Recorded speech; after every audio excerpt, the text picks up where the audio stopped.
오늘 하루는 어떻게 지내셨을까요? 아름다운 소리책방과 이 시간 함께 해주셔서 감사합니다. 오늘은 2018년 이호석 문학상 수상작품집에 수록된 소설을 소개해 드릴 텐데요. 김현수 작가의 그 밤과 마음, 함께 소설 속으로 들어가 보시죠. 그 밤과 마음, 김현수 1. 시각표에는 기차가 오후 1시 25분에 길주역을 출발해 저녁 7시 28분에 해산역에 도착한다고 나와 있었다. 하지만 스위치백 구간을 지나가기 위해 앞뒤로 붙인 2대 기관차에서 짐작할 수 있다시피 해발 1,000m 이상 올라가야만 하는 험준한 구간인데다 눈보라가 휘몰아치는 악천후라 제때 도착할 수 있을지 장담하기 어려웠다. 기행은 마음을 느긋하게 먹기로 하고 출판사에서 받은 미하일 바실리에비치 이스캅스키의 시집 번역 원고를 가방에서 꺼냈다. 평양에 있을 때는 처리해야만 할 일들이 많아 원고를 받아놓고도 한 번도 들춰보지 못했다. 개차하는 배치받은 직장으로 찾아가는 제대 군인들로 소란스러웠다. 차분하게 교정을 볼 만한 분위기는 아니어서 일단 첫 시, 조국 찬송부터 읽었다. 표기법이 조금 달라졌을 뿐 10여 년 전 기행이 번역한 그대로였다. 그런데 번역한 그대로라는 그 사실이 너무나 이상했다. 사실은 이상한 정도가 아니라 기행에서는 심장이 그대로 멎을 정도로 큰 충격이었다. 그때 앞쪽에서 시끄러운 노랫소리가 들려왔다. 제대 군인들이 손뼉을 치며 군가를 불렀다. 그 모습을 물끄러미 바라보다가 기행은 다시 한번 조국 찬송을 읽었다. 살아라 소베트의 조국아, 레닌의 끼치신 말씀에 어긋남이 없이 살아라 사회주의의 나라야, 스탈린의 뜻을 뜻으로 한 나라야. 레닌의 끼치신 말씀에 어긋남이 없이 우리들에게는 기쁨이 되게 살아라. 원수들에게는 무서움이 되게 살아라. 기행이 번역한 이스캅스키 시집이 출판된 건 1949년의 일이었다. 그 이듬해 전쟁이 일어났다. 전쟁의 화마는 문자의 세계를 전혀 고려하지 않았다. 기행의 집에 있던 책과 시고와 번역 원고가 깡그리 불타버렸다. 당연히 그런 사정은 다른 이들도 마찬가지였다. 평양 중앙도서관이 소장한 7만여 권의 장서도 그때 모두 불타버렸다. 하지만 길거리에 수덩이처럼 시커멓게 타버린 시체들이 돌멩이처럼 굴러다니던 시절이었던지라 책 같은 것이 하물며 시고나 번역 원고 따위가 불타는 것에 비통해하는 사람은 많지 않았다. 이스캅스키를 비롯해 전쟁 전에 출간됐던 번역서를 재출간하라는 당의 지시가 출판사에 내려온 건 전쟁이 끝나고 옛자리에 3층 건물로 국립중앙도서관을 복구한 뒤의 일이었다. 그렇게 해서 1954년 기행의 번역본 이사콥스키 시집이 재출간됐다. 이번에 문학신문에 주최한 현지 파견 작가의 좌담회에 참석하러 기행이 평양에 올라갔더니 문학예술서적출판사에서도 한번 보자는 연락이 왔다. 무슨 일인가고 찾아갔더니 당의 지시로 이스캅스키 시집을 새로 펴내려고 하니 교정과 감수를 맡아달라는 것이었다. 전쟁이 일어난 것도 또 책이 모두 불타버린 것도 아닌데 몇 년 전에 나온 시집을 재출간한다는 게 영 이상하고 또 본인이 번역한 시집을 본인이 감수한다는 것도 앞뒤가 안 맞는 얘기인 것 같아 기행은 대꾸 없이 가만히 앉아 있었다.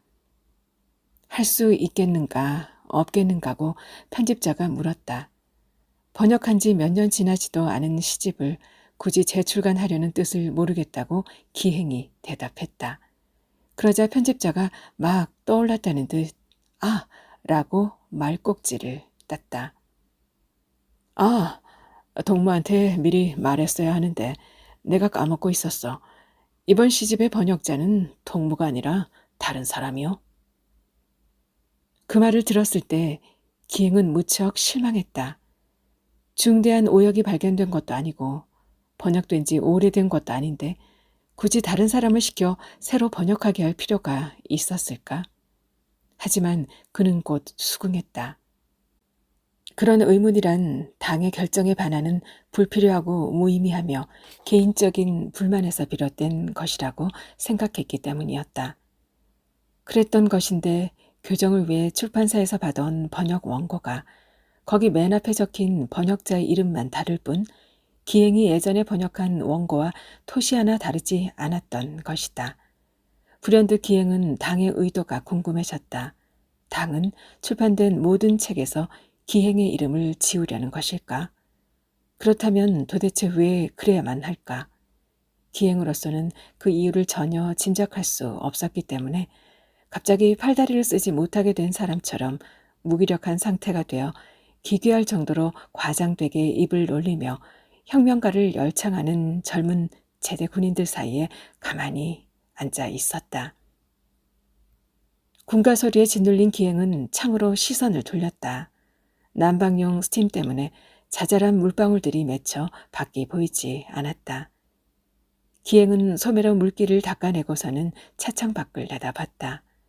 낮이었음에도 창밖은 어두웠다. 하얀 물줄기처럼 눈발이 비스듬하게 스쳐갔다. 유리창으로는 금세 다시 김이 서렸다. 그는 한 번 더 소매를 끌어당겨 창을 닦았다. 김을 닦아낸 둥근 자리로 이번에는 기행의 얼굴이 보였다. 한 늙은이의 얼굴이 자신이 늙으면 저런 얼굴이 아니겠는가 싶은 얼굴이 거기 있었다. 불쌍한 건 그 얼굴이라고 기행은 생각했는데 측은하게 상대를 바라보는 건 차창 속 그 늙은 얼굴이었다. 기행은 다시 소매로 창을 닦았다. 골짜기로 접어들자 점점 더 눈보라가 심해지더니 사도역을 지나 도 경계선을 향하자 강풍으로 바뀌어 객차의 출입문을 흔들었다.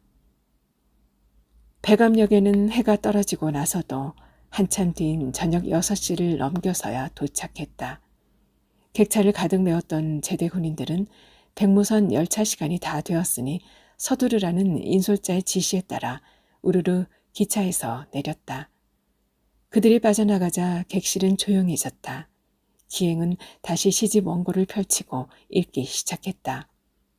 조국 찬송을 다시 읽고 다른 시들도 읽었다.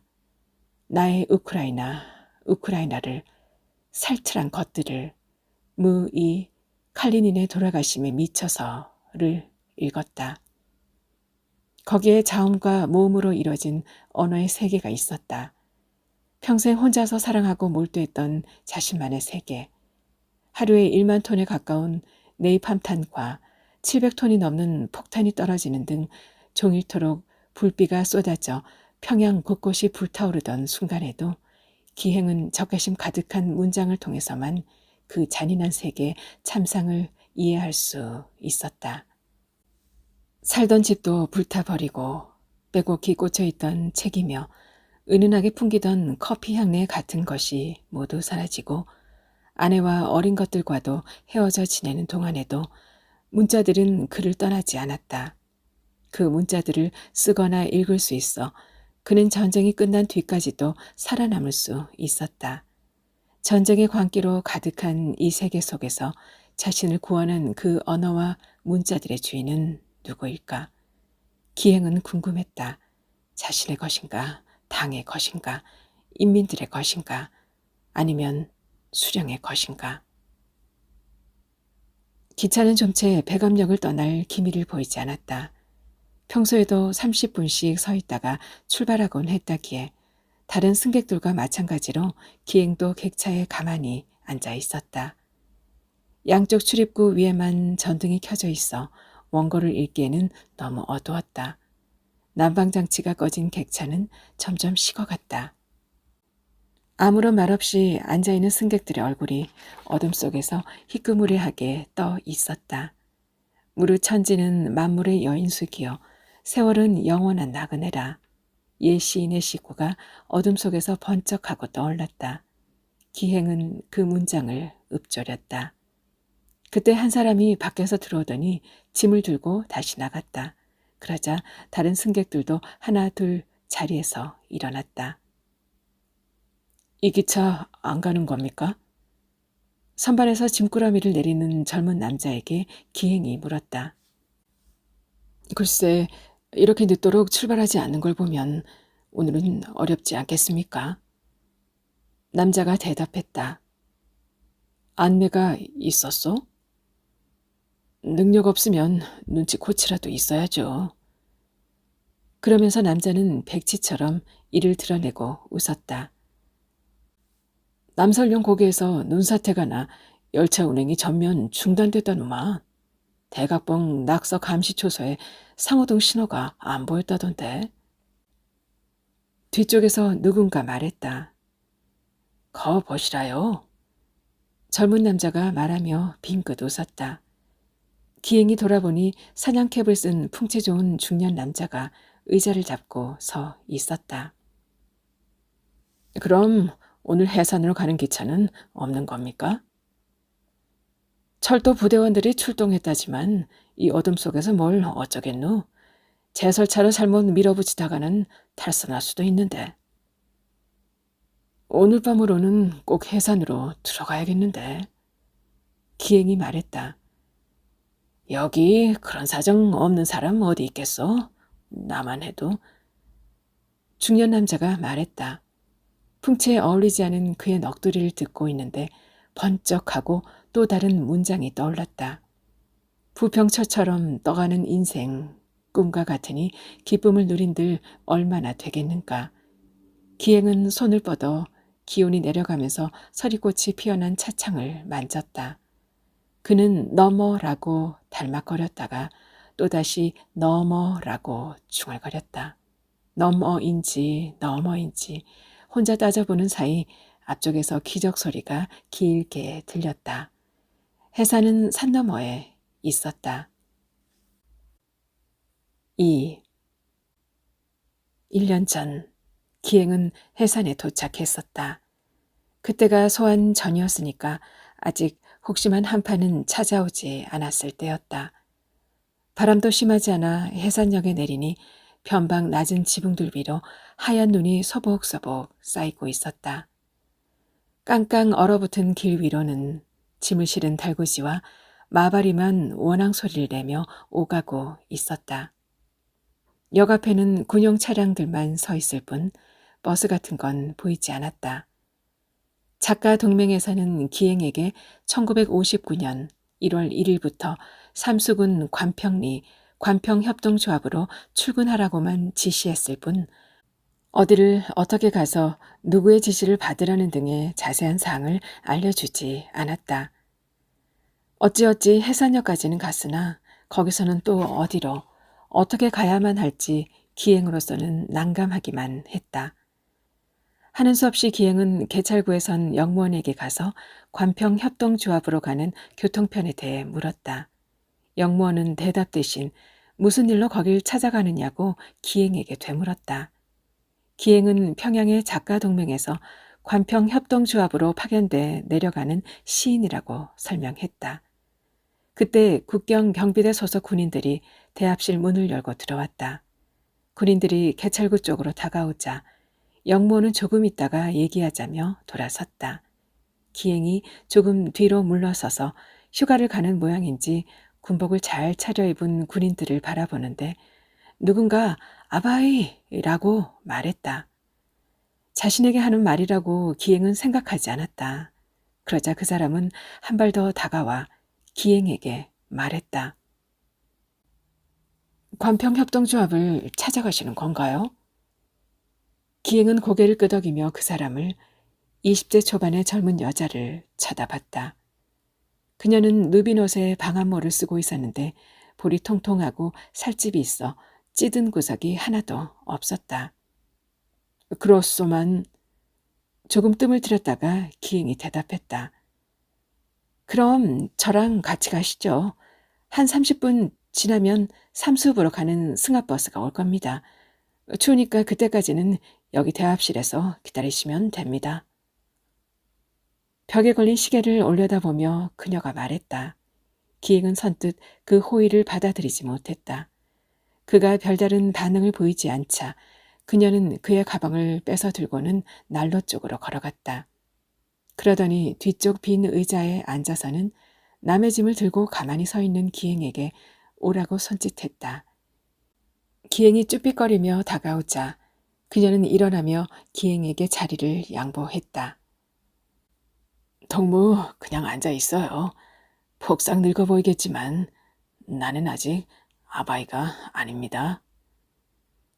그러자 그녀는 정색하며 손을 내저었다. 아바이라서 이러는 거 아닙니다. 아바이라고 부른 건 잘못했습니다. 언뜻 호칭이 떠오르지 않았습니다.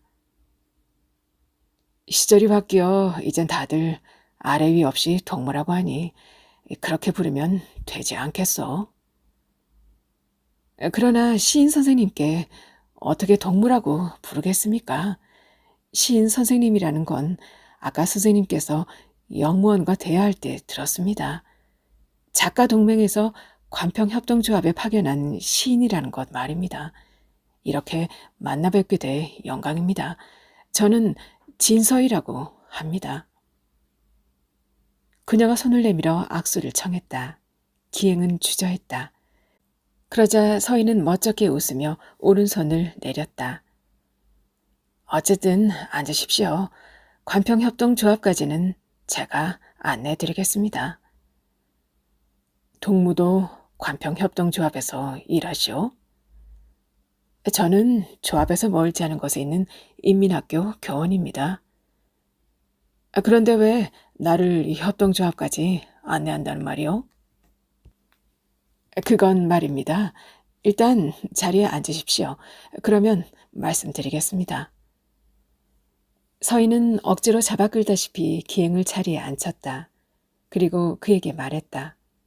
일주일 전 다음해 전국적으로 시행되는 현지 파견 작가 사업의 일환으로 백석이라는 시인이 관평협동조합에 배치돼 출근할 것이라는 소식을 전해 듣고 깜짝 놀랐다고. 왜냐하면 그 시인은 여학교 시절 흠모하던 국어 선생이 수업 시간이면 줄줄 외던 시를 쓴 사람이기 때문이었다. 그때부터 그녀는 시와 문학에 빠져들었다. 교원대학에 진학해서도 서희는 시를 계속 썼다. 졸업한 뒤 교원 수급 사정에 따라 삼수로 배치되자 부모는 여성인 그녀가 삼수 같은 험지로 부임하게 된 것을 꽤 걱정했는데 정작 본인은 그런 거친 환경 속에서 글을 더 잘 써질 것 같다며 좋아했다. 하지만 막상 와보니 생각지도 못한 어려움이 많아 고민이었는데 이번에 그 멋진 시를 쓴 시인이 가까운 곳으로 온다니 어찌 놀라지 않을 수 있겠는가. 고향은 정주로 알고 있는데 삼수까지는 어떻게 오게 된 것입니까? 하고 싶은 말을 모두 꺼냈는지 서희가 그에게 물었다. 그 물음에 기행은 쉽게 대답하기 어려웠다. 어디서부터 무엇이 잘못됐기에 자신이 삼수로 가게 된 것인지 기행은 여전히 알지 못했으니까. 말씀 안 하셔도 저는 알 것 같습니다. 선생님께서 왜 삼수까지 오셨는지 말입니다. 기행은 앞에선 그녀를 올려다봤다. 앉아서 올려다보기 때문인지 그 자신만만한 태도 때문인지 그녀는 기행보다 훨씬 더 큰 사람처럼 보였다. 서희는 고개를 갸웃거리며 기행을 내려다봤다. 그러더니 사람들로 북적대는 해산역 대합실 한쪽에서 어떤 두려움이나 부끄러움도 없는 선한 표정으로 그녀는 가난한 내가 아름다운 나타샤를 사랑해서 오늘 밤은 푹푹 눈이 내린다 며 시를 낭송하기 시작했다.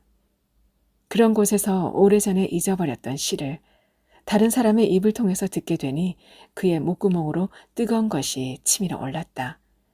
여학생 시절 국어 선생을 따라 외웠다는 그 시의 한 음절 한 음절은 쇠도끼 날처럼 그의 머리통을 내리쳤다.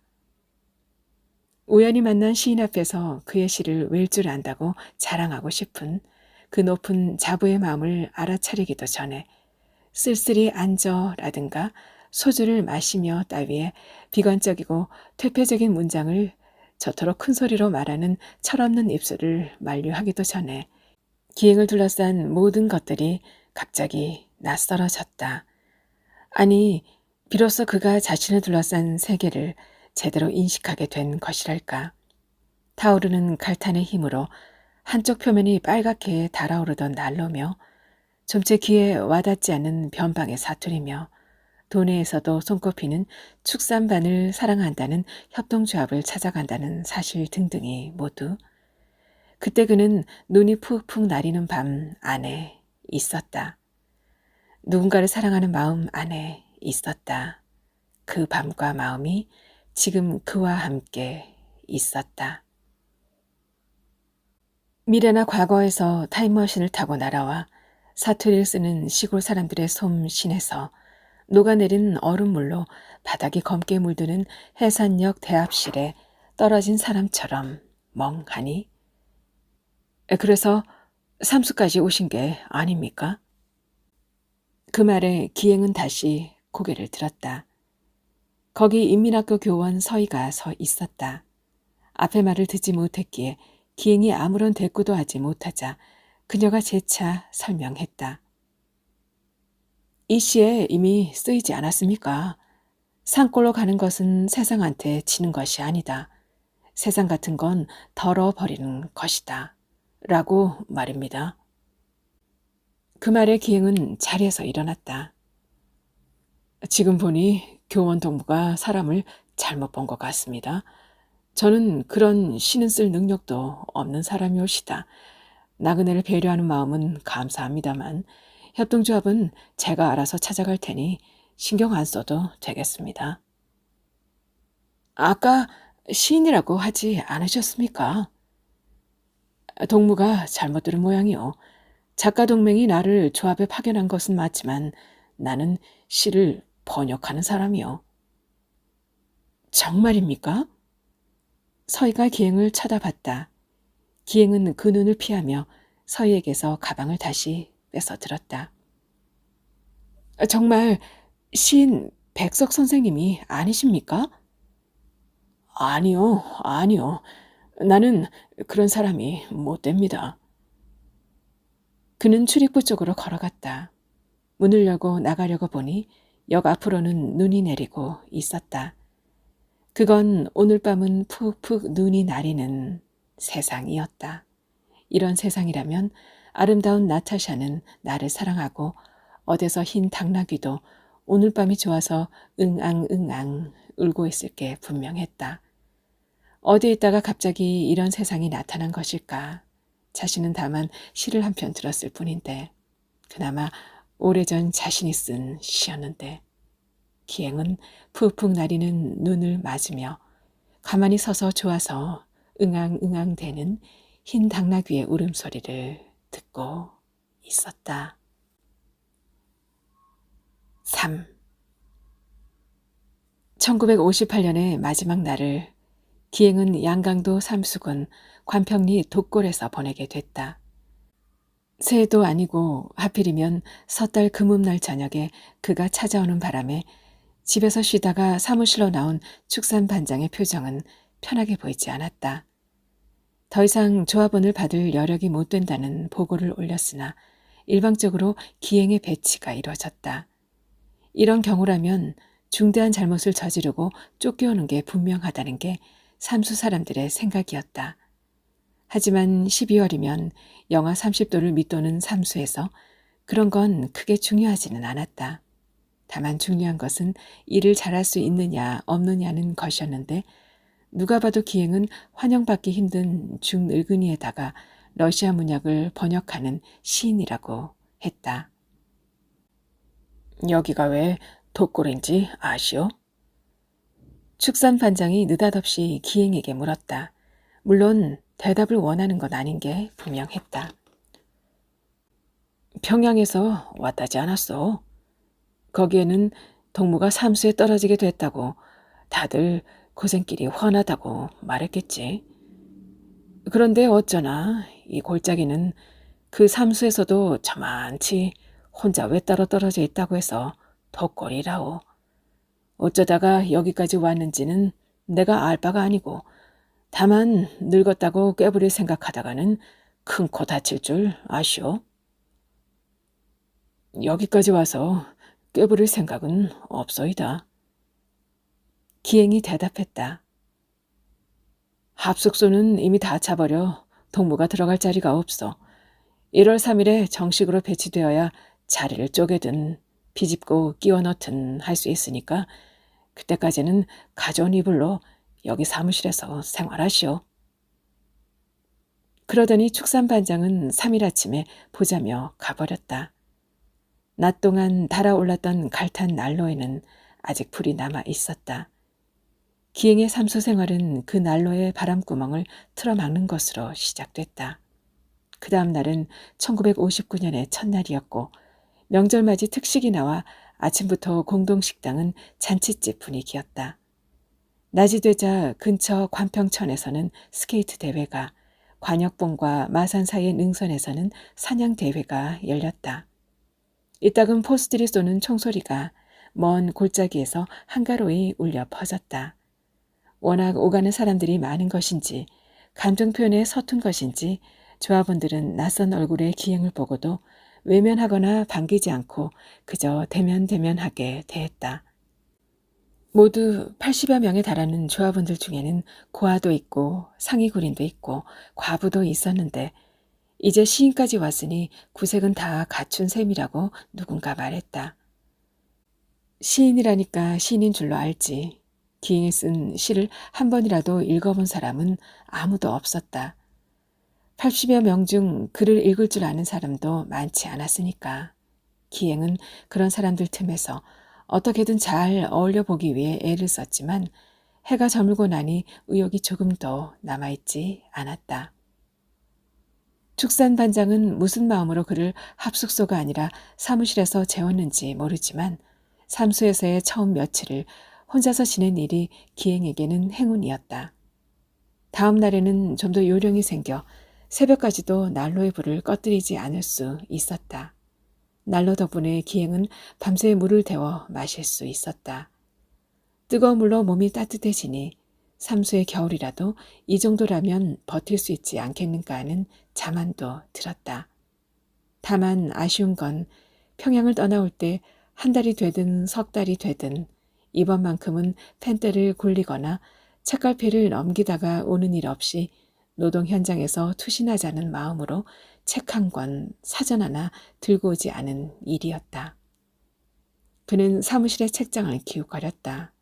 거기 꽂힌 스타노프 운동이란 무엇인가, 새 민주주의, 조선 정치 행태에 관한 보고, 조소 문화, 문화 전선, 건설, 인간 문제 등등의 제목들을 별다른 흥미 없이 읽어가다가 그는 수의학 기본이라는 책을 발견했다.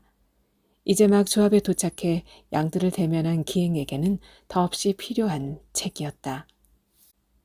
그렇게 해서 1월 6일 소환이 되어 수온주가 영하 40도 가까이 떨어지면서 합숙소로 짐을 옮기기 전까지 기행은 축산반 사무실에서 수의학 기본을 읽으며 연말 연초의 밤들을 지냈다. 책을 읽다가 이따금 기억할 만한 구절들이 있으면 가져온 새 공책에 옮겨 적었다. 사회주의 건설의 보람찬 목표를 달성하기 위하여서는 제1차 5개년 계획을 기한 전에 완수하여야 한다. 는 전체 당원들에게 보내는 조선노동당 중앙위원회의 편지. 오직 김일성 동지를 수반으로 하는 조선노동당 중앙위원회와 공화국 정부의 축산 정책이 유일하게 옳았으며 말씀하시면서 우리는 2, 3년 내에 육류 생산을 40만 톤, 우유는 46만 톤, 계란은 15억 개, 양모는 700톤 이상에 이르게 하며 축산업의 토대를 계속 강화하여 2, 3년 내에 가축 두수를 소는 100만 두, 돼지 400만 두, 면양 및 사냥은 60에서 70만 두로 장성시켜야 할 것입니다. 라고 교시. 제1장 가축의 질병에 대한 개념. 제1절 질병이란 무엇인가?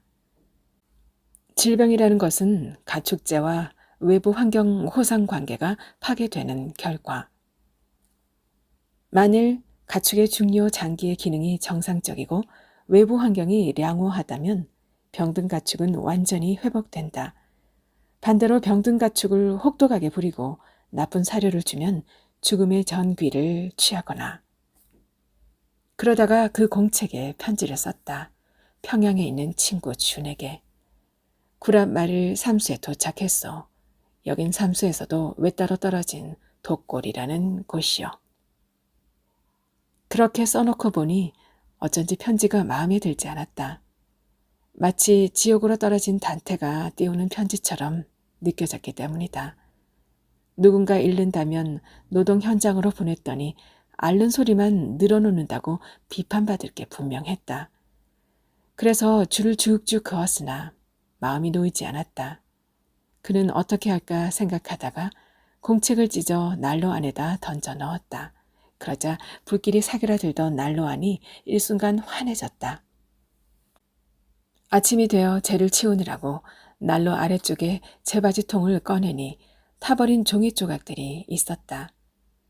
혹시나 해서 손끝으로 집어들어 살펴보니 글자 같은 건 하나도 보이지 않았다. 그러다가 손가락으로 비비니 종이는 흔적도 없이 바스러져 먼지처럼 흘러내렸다.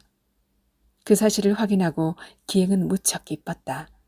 자신이 쓴 글자들이 강철이나 바위 같은 것이 아니어서 사그라드는 불씨에도 쉽게 타버려 먼지처럼 사라지는 것들이어서. 그 다음 밤에도 기행은 편지를 썼다. 평양에 있는 친구 준에게.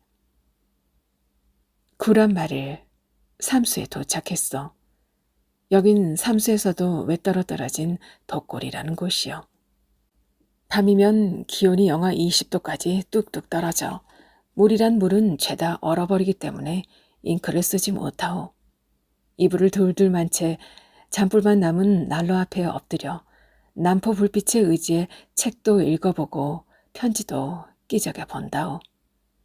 물론 자네에게 가 닿지 않고 어디선가 사그라들 편지라는 것을 잘 알지만 그러다가는 연필을 내려놓고 누워 찬바람이 쌩쌩 불어대는 축산반 사무실 안에 천장이나 벽을 바라보곤 한다오. 일렁이는 그림자들 위로 살아오면서 겪은 일들이 하나둘 스쳐가곤 하는데 해방되고 얼마 지나지 않아 아오야마 영문과 후배 하나가 죽은 아들을 둘러매고 동대원의 집까지 찾아오던 일이 문득 떠올랐어. 그때 그 후배는 하얼빈에서 막 탈출한 직후였는데 이야기를 듣자 하니 하얼빈에 소련군이 들어오자 100개 러시아인들 중에는 자살자가 속출했다더군. 지금 생각하면 그들이야말로 자신들이 선택한 삶을 살아간 사람들이지 싶으네. 자신에게 남은 유일한 것을 선택한 사람들이니까. 죽음을 선택하는 게 삶이라니까 이상하게 들리는가? 나는 조금도 이상하게 들리지 않네. 삼수에서 나는 하루에도 몇 번씩 모든 주머니를 다 털어 내게 남은 선택이 몇 개나 되는지 따져보고 있으니까.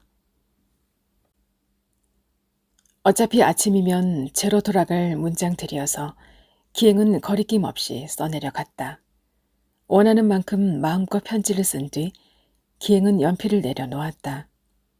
죽음에 대해 생각하고 있다고 쓰고 나니 비로소 기행은 살 것 같았다. 기행은 편지를 쓴 페이지를 찢어 난로 속으로 던져 넣었다. 불꽃이 일었다가 이내 사라졌다. 기행은 이불 속으로 들어갔다. 삼수에 온 지 사흘째. 이제 비로소 기행은 불면의 고통에서 벗어나 편안히 눈을 감을 수 있었다. 그렇게 불을 끄고 누웠는데 사무실 안이 너무나 고요한 것이었다. 밤새 육중한 통나무 문을 흔들어 대던 바람 소리가 들리지 않았다. 대신에 어떤 가냘픈 소리가, 작고 약한 소리가 들렸다. 기행은 이불 속에서 나와 나무 문을 열었다. 문 앞에는 어떻게 우리를 빠져나온 것인지 암양 한 마리가 서 있었다. 기행은 쪼그리고 앉아 도망가지도 다가오지도 않고 가만히 서서 자신을 바라보는 그 양을 안았다. 양에게서는 똥냄새와 비린내가 났다. 양을 들어보려다가 이내 포기하고 기행은 사무실 옆 양사 쪽으로 양을 몰았다. 새로 쌓인 눈 위에 양의 발자국이 찍혔다. 어떻게 이토록 선명한가? 기행은 생각했다. 고개를 들어보니 구름이 거친 밤하늘로 하얀의 반달이 떠 있었다. 다시 사무실로 돌아온 기행은 해산역에서 만난 인민학교 여선생에게 들었던 시의 제목을 공책에 썼다. 나와 나타샤와 흰 당나귀. 그러자 그 제목 옆으로 가지런히 놓여있던 글자들이 머릿속에 떠올랐다. 그는 그대로 받아 적었다. 페이지를 한 장 넘기고 이번에는 가지랑 집이라고 썼다. 그리고 그 옆으로 오래전 자신이 쓴 시구를 받아 적었다. 글자들이, 문장들이, 사투리와 비유들이 저마다 제자리를 차지하고 있으니 보기가 참 좋았다. 그게 좋아 기행은 페이지를 넘겨 또 썼다. 제고야라고, 여승이라고, 이두국진 가도라고, 통영이라고. 기행은 쓰고 또 썼다. 다행히도 밤은 길었으므로 기행은 얼마든지 쓸 수 있었다. 원한다면 평생 써온 시들을 모두 그 공책에 쓸 수 있었다. 그렇게 한 편의 시를 쓰고 쭉 읽은 뒤 난로에 넣어 그 불꽃을 보는 일을 반복하다가 그는 관평의 양이라고 썼다. 마찬가지로 그 왼쪽으로 글자들이 쭉 떠올랐고 그는 그대로 받아 적었다. 그런데 차마 이 시만은 난로에 넣어 태워버릴 수가 없었다. 그건 한 번도 쓴 일이 없었던 시였으니까. 4. 그날 어떤 기차도 해산으로 떠나지 못했다. 기행은 다른 승객들과 함께 객차에서 내렸다. 얼어붙은 길 위로 해발 1,000m가 넘는 고원의 하얀 바람이 기행의 온몸을 샅샅이 훑었다. 기행은 털모자를 눌러쓰고 외투에 옷깃을 세운 뒤 목도리를 친친 감았다. 역 앞 분주소로 들어간 그는 짐을 내려놓고 문학신문을 통해 발급받은 공무 여행 증명서를 제시하고 숙박 등록을 했다. 숙소에 대해 문의하니 깡마르고 얼굴이 검은 보안원이 역 앞에 공무여관이 있기는 하나 혹한기라 문을 닫았다며 백암각으로 가보라고 했다. 백암각은 여관이 문을 닫는 기간에만 공무여행자를 받는데 원래는 식당이라고 했다. 기자동무, 평양에서 이 먼 곳까지 취재 다니느라 고생이 많소. 내일은 설날이니까 백암각에 가거들랑 떡국이라도 얻어먹으시오. 증명서만 보고서 하는 말이었다. 생각지도 못한 보안원의 친절에 고맙다고 말하고 분주소를 빠져나오니 다시 강풍이 기행의 몸을 흔들었다. 두 뺨을 긁고 지나가는 눈발이 점점 더 굵어지는 듯했다. 고개를 들고 있을 수가 없어 기행은 얼어붙은 길바닥만 바라보며 걸었다. 그러면서 그는 뜨거운 고깃국물 속에 잠겨있을 떡들을 생각했다. 그가 걸어가는 길의 양편으로는 단층 집들이 늘어서 있었는데 등화관제의 밤처럼 새어나온 불빛 하나 없었다. 그 어두운 거리 저편에 떡국을 파는 식당이 있을 것 같진 않았지만 보안원의 말을 믿는 수밖에 없었다. 강풍에 맞서 걸으며 기행은 생각했다. 김이 모락모락 피어나는 떡국을, 평양의 가족들을, 친구인 병도와 준을.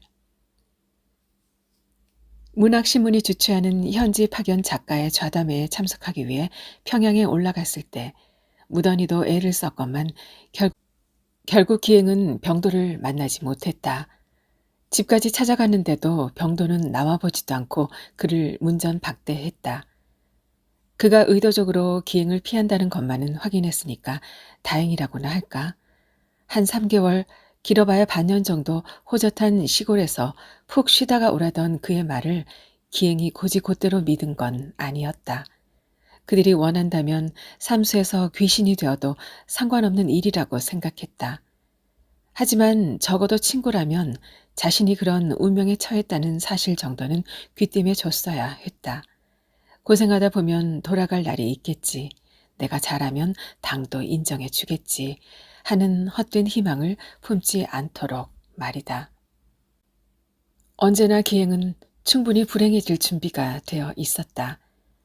벌써 오래전부터 어쩌면 어린 시절에 놀라웠던 산천과 여우들과 붕어곰과 가지랑집 할머니가 겨우 몇 편의 시로 남게 되면서 혹은 통영까지 내려가서는 한 여인의 마음 하나 얻지 못하고 또 몇 편의 시만 건져온 뒤로 세상 사람들이 모두 불행해질 것을 두려워한다 해도 기행은 헛된 희망보다는 확실한 불행을 택할 사람이었다. 다행히 평양에는 병도만 있는 게 아니었다. 눈물의 나라에서 벼살의 나라에서 온 기행의 친구 준도 있었다. 오로지 번역만 할 뿐 어떤 시도 소설도 쓰지 않았기 때문일 테지만 용케도 준은 평양에 남아 있었다. 1년 만에 준과 함께 평양의 거리를 걸어갈 때 기행의 가슴은 벅차 올랐다. 전쟁이 일어나 그 거리의 모든 것들이 파괴되고 부서지는 것을 지켜보는 동안 그들의 청춘도 완전히 빛을 잃어버렸다. 그 거리야말로 청춘의 무덤이었다. 그들은 자신들이 살아온 시대를 그 거리에 묻었다. 하지만 그럼에도 그들은 아직까지 살아남아 그렇게 같이 걷고 있었다. 모든 게 끝난 게 맞을까? 이제 다른 길은 정말 없는 것일까? 1년새 부쩍 늙어버린 친구의 질문에 주는 고개를 돌려 그 눈을 바라볼 뿐이었다. 잊지 않고 왜 나무도 없는 높은 고원으로 다녀보면 길이라는 건 걸어가는 사람에게만 보이는 것이지 않던가? 점잖은 친구의 현명한 충고 앞에서 기행은 계산이처럼 꾀꾀거리고 싶었다. 파스테르나크가 노빅미르에 쥐바고 박사를 투고했다가 결함을 지적받자 그 원고를 서방 출판사로 보냈다지 않은가? 그 사람 눈에는 그게 길처럼 보였던 모양이지. 자네에게 보이지 않고 태워버린 편지에 이런 얘기를 쓴 적이 있지. 언젠가 아오야마 시절의 후배가 나를 찾아온 밤이 있었어. 하얼빈에서 돌아오고 다시 몇 년이 지난 뒤의 일이었지. 그때 그 사람이 말하기를 이런 곳에서는 답답해서 살 수 없으니 같이 남으로 내려가자더군. 나는 남으로 가는 것 말고도 다른 글이 있는 것 같아 그 제안을 거절했지. 그런데 요즘 그런 생각을 많이 했다네. 만약 그 사람이 삼수에 다시 나타나 그때와 똑같은 권유를 한다면 나는 뭐라고 대답할까? 그날 밤 그의 아내와 어린아이들이 잠든 준의 집에서 기행은 조금 취했다. 기행은 조금 서러웠다. 기행은 조금 쓸쓸하니 또 외로웠다. 기행은 가방에서 공책을 꺼내 준에게 내밀었다. 전쟁이 일어나기 전에 언젠가 혹은 더 오래전 만주를 떠돌다가 우연히 준을 만나면 늘 그랬던 것처럼 마치 내일이라도 당장 어느 하늘 밑에선가 죽어갈 운명인 듯 그간 써온 시들을 모두 건넸던 것처럼 준은 더 묻지도 않고 그 공책을 받았다. 그러고는 잠시 표지를 어루만졌다. 그의 새까만 눈에 하얀 것이 가랑가랑했다. 준은 공책을 열어 한 장 한 장 넘겨봤다. 그가 오래전에 읽었던 친구의 시 제목들이 쭉 이어졌다. 그러다가 마지막에는 관평의 양이라는 제목을 봤다. 이건 못 보던 것이군. 삼수에서 쓴 것이니까.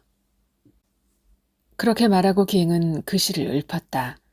주는 말없이 술을 들이켰다. 공책을 넘겨보니 그 뒤에도 시의 제목들은 계속 이어지고 있었다. 빈 페이지가 나올 때까지 넘기고 나서 주는 공책을 다시 기행에게 내밀었다. 이건 자네가 다시 가져가는 게 좋겠네. 그 언제였던가? 자네와 소식이 끊어지고 우리가 저마다 시대 광풍에 휩쓸려 떨어진 이파리처럼 이리 구르고 저리 뒹굴던 시절에 자네가 내게 맡긴 시들을 잡지사에 넘긴 일이 있었지. 그때 나는 자네가 살았는지 죽었는지도 모르고 있던 무정한 친구였네. 그때 그런 생각을 했다네. 다음부터는 이런 짓은 2번 다시 하지 말아야겠다고. 만약 우리가 살아서 다시 만날 수 있다면 오늘 이렇게 다시 살아서 자네를 보게 되니 더없이 기쁘다네. 이제는 그때의 약속을 지키고 싶어. 나는 자네가 자네의 시보다 불행해지지 않았으면 한다네. 보안원이 말한 길로 한참 걸어가면서 기행은 준이 말한 불행에 대해 생각했다. 그리고 시에 대해 생각했다. 아무리 걸어도 2층짜리 건물이라는 백암각은 보이지 않았다. 대신 어두컴컴한 골목을 빠져나가니 벌판이 나왔다. 기행의 등 뒤에서 무시무시한 소리를 내면서 눈보라가 몰려오더니 어둠 속으로 사라지고 있었다. 아무리 눈을 부릅뜨고 살펴봐도 거기에 길이, 그 어둠 너머에 건물이 있을 것 같지 않았다. 기행은 서희가 사람들로 북적대는 해산역 대합실 한쪽에서 어떤 두려움이나 부끄러움도 없는 선한 표정으로 가난한 내가 아름다운 나타샤를 사랑해서 오늘 밤은 푹푹 눈이 내린다 라고 시를 읊조리기 시작하던 순간을 기억했다. 그 순간 자신이 어떤 기분이었는지, 그 시의 한 구절 한 구절이 어떻게 자신의 귀에 와 박혔는지, 그리고 이제 더 이상 자신의 것이 아닌 그 아름다운 언어가 어떻게 쇠도끼처럼 자신의 머리통을 내리쳤는지, 그래서 어떻게 자신과 시를 둘러 쪼개 놓았는지, 이제 시는 기행의 것도 그 누구의 것도 아니었다. 자신의 불행과 시는 아무런 관계가 없었다. 기행이 다시 돌아서자 눈보라가 그를 뒤흔들었다. 바람이 불어오는 곳을 향해 기행은 걷기 시작했다.